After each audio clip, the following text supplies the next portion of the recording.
Hey everyone, I am so stoked to be showing you my boardroom today. Thanks for coming with me to Maui, where you're gonna see all of the equipment I use on a daily basis, as well as the mounts that I love to use to put my GoPro and get incredible shots.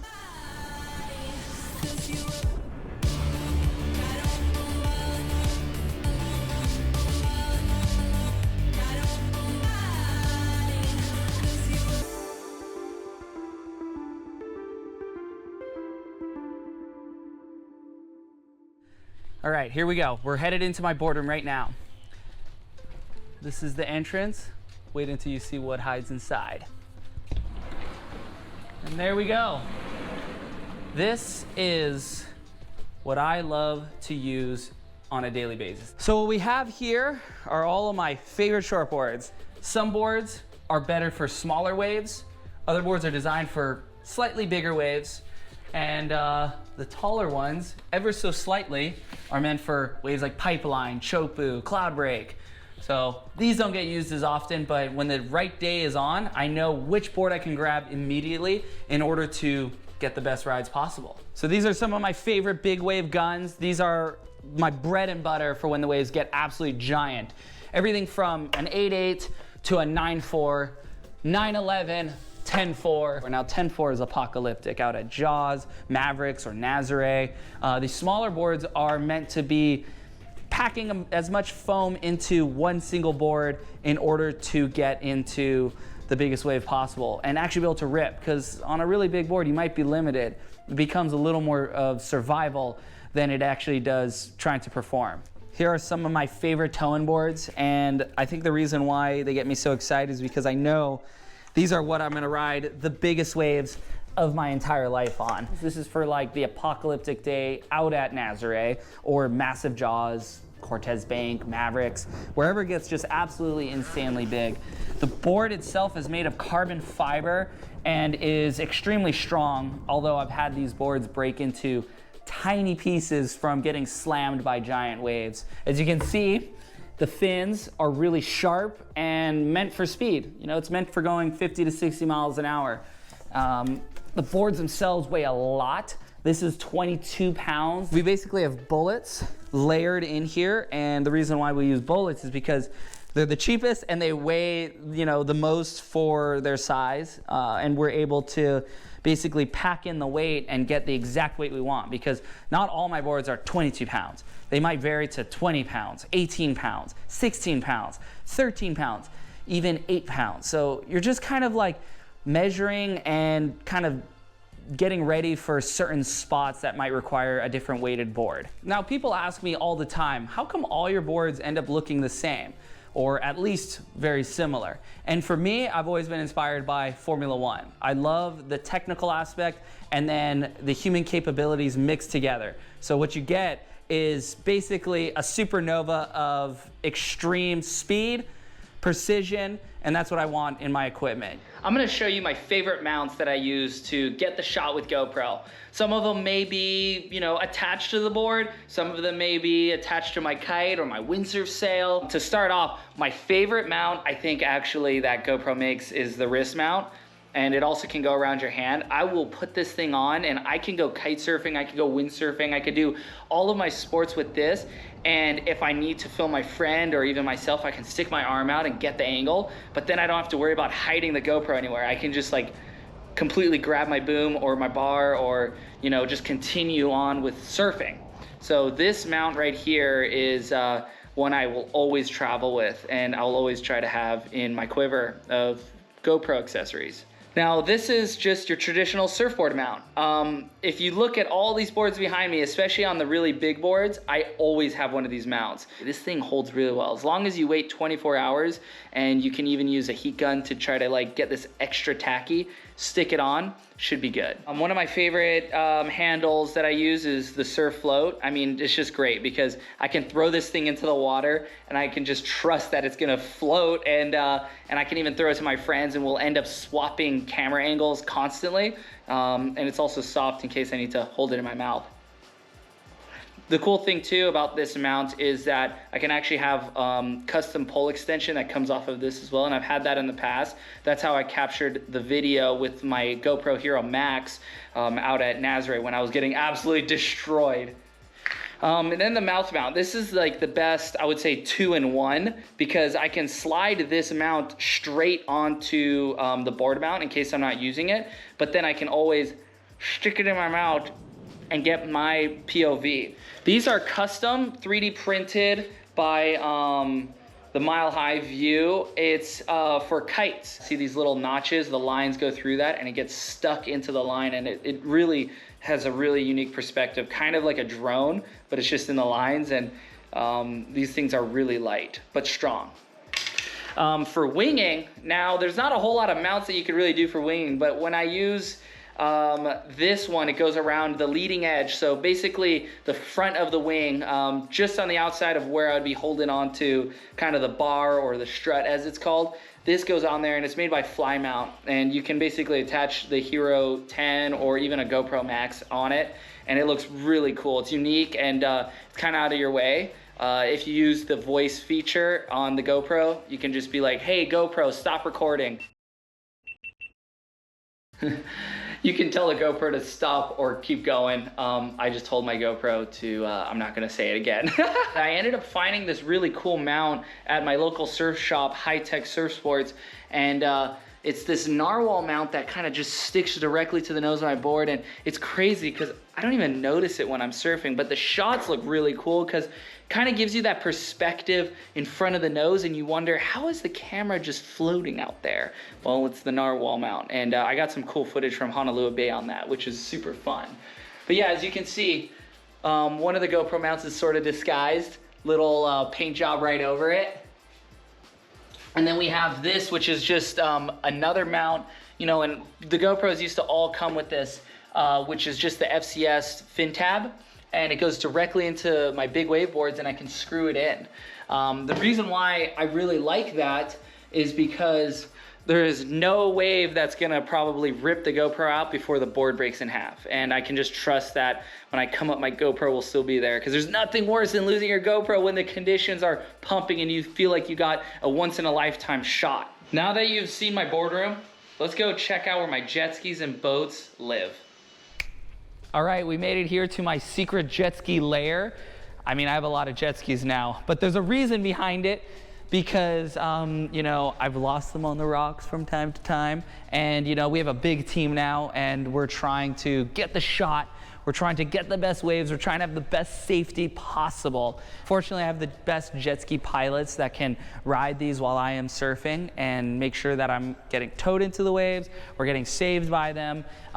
These are my steeds, and it's really important we keep them ready to go. And as you can see, all the lids are open and the seats are off, because you want to get that air moving through the engine compartment. It doesn't get stuffy, and you don't let that salt water corrode the engine. So right here, in complete eye shot vision, I got 4 jet skis, all Yamahas, 1812 cc's, basically murdered out for riding the biggest waves in the world. As you can see, I kind of leave them all open to air out, because it's really critical that we keep these things running perfectly, because no one wants to be in a position out in big waves where things go wrong and we lose the equipment because it fails on us. We actually put these bumpers on all the jet skis now, because what it does is add stability, climbs whitewater much better, and you can actually walk around the front. So it's really key. Everything on these are geared towards getting towed in or being a safety vehicle, rather than just like a pure thrill craft. A pure thrill craft could be considered like this Sea-Doo Spark that I just got. Needs to be broken in, which means I gotta like get the engine running, and I gotta go through sort of a sequence to get it all up and going. But it's pretty fun. It has little speakers. It's just this little weapon, little rocket that is it is so perfect for just, you know, getting out of the water. And I think my twin girls will have a lot of fun on that as their first jet ski ripping around. Just as important as it is to have a really good jet ski with a good jet ski driver, it's also important to have these. These are safety sleds. So what these do is they attach to the back of the jet ski, and when the jet ski comes in to save you, the driver can pull you up onto the back, and you can lay on this basically big bodyboard. These ones are inflatable in the front, and these are basically big boogie boards. They're made just like bodyboards, maybe a little bit stronger. So I have a ton of them, all for a jet ski, so that every single one is ready. This is my Coast Guard boat, decommissioned Coast Guard boat. This is the vehicle that gets us up to Jaws and back, inner island crossings. It's really a lot of fun. I love this thing. It's basically just a massive jet ski, but it's just cool to, I've always wanted to own like a Coast Guard boat because I think they're awesome and we love the Coast Guard. Now here's a tour of inside my boat. This thing is like just a cockpit. You got even seat belts for high speed. This boat goes about 60 miles per hour, and it can go through in any seas. So I'll be over here, sometimes driving, sometimes I'm just the passenger, but man, it is too much fun. Look at this thing, it's insane. So now we're on top of the Coast Guard boat. I have a giant sled is where I can rig up all of my equipment and basically get everything prepped to jump out in the water. It's also good in case someone ever gets injured, you can actually go and lay on that and resuscitate people. Thank you for coming on a tour to my warehouse, my boardroom. I hope you have a really great day, and hope you can get out on the water and enjoy it. Look forward to seeing you out there. Aloha.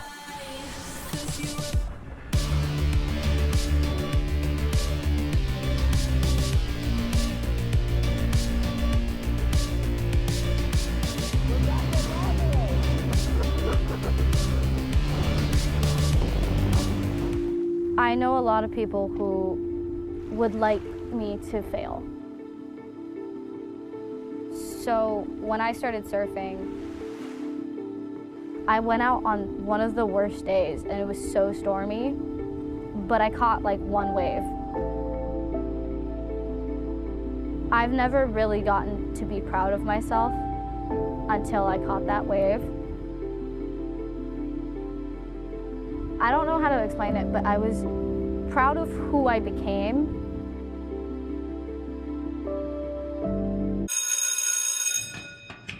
I always put my surf stuff in here. I made a pose. Snacks, snacks, snacks, snacks. Ready? Why you look sleepy? Here we go, big day.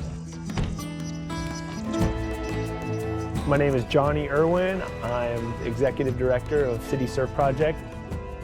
City Surf Project is a youth development organization engaging youth with life skills and resiliency skills through surfing.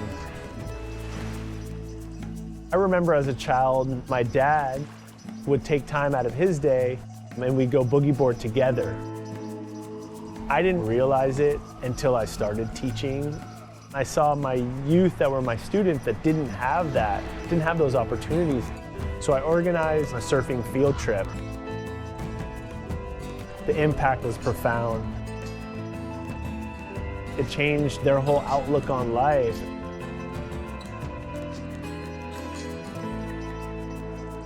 They're helping people just for the simple fact of enriching people's lives because they know what surfing did for them and they want to share that with other people. And I think that that's really beautiful, and it's really selfless, and it's a really beautiful way to share.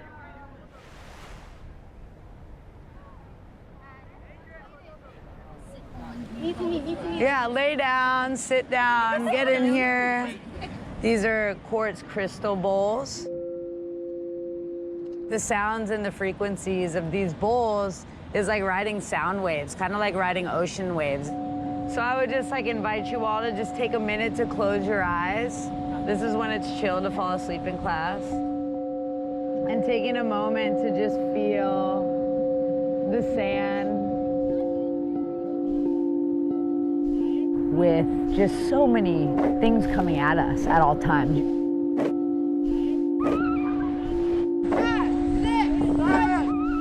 The phone's ringing, and then somebody needs something over here. Snacks. There's images flashing on the screen over there. Snacks.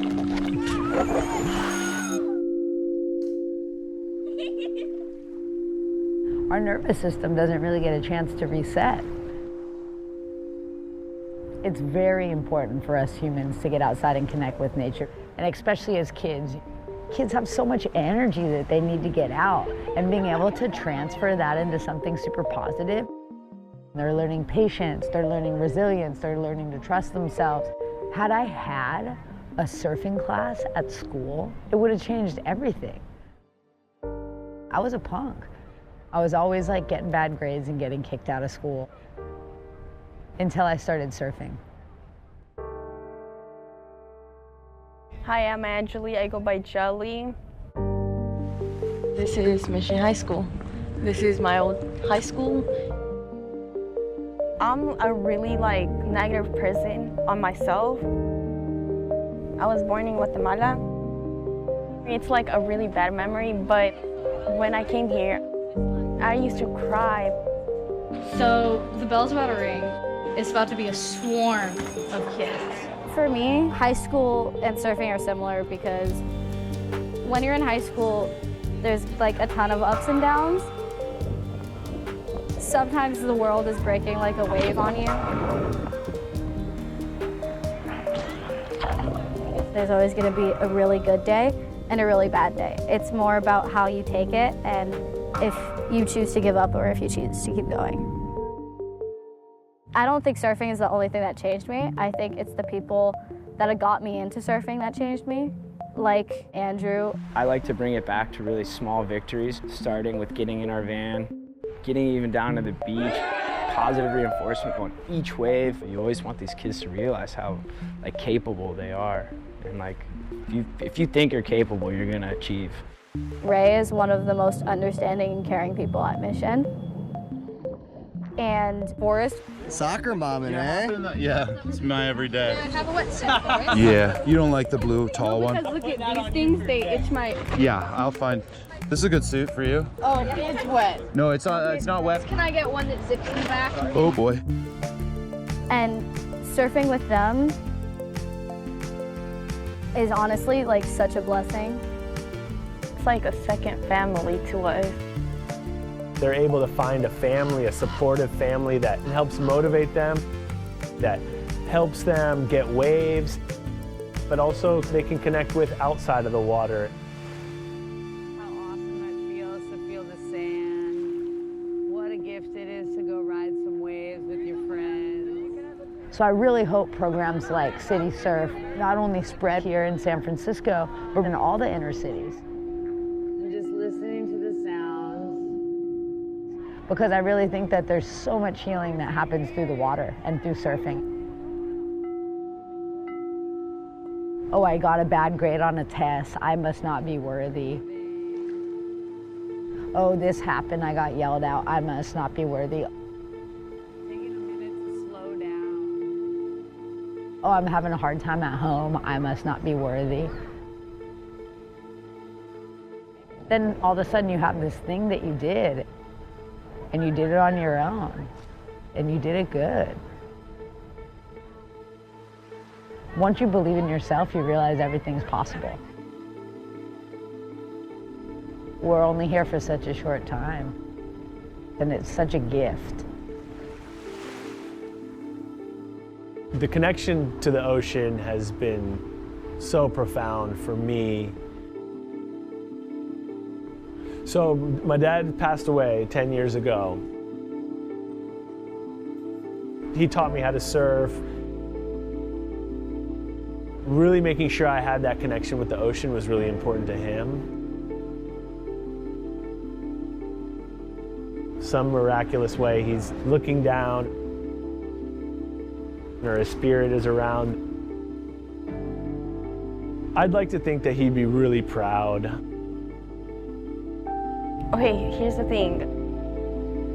I never really thought about a future because of my negative thoughts and stuff.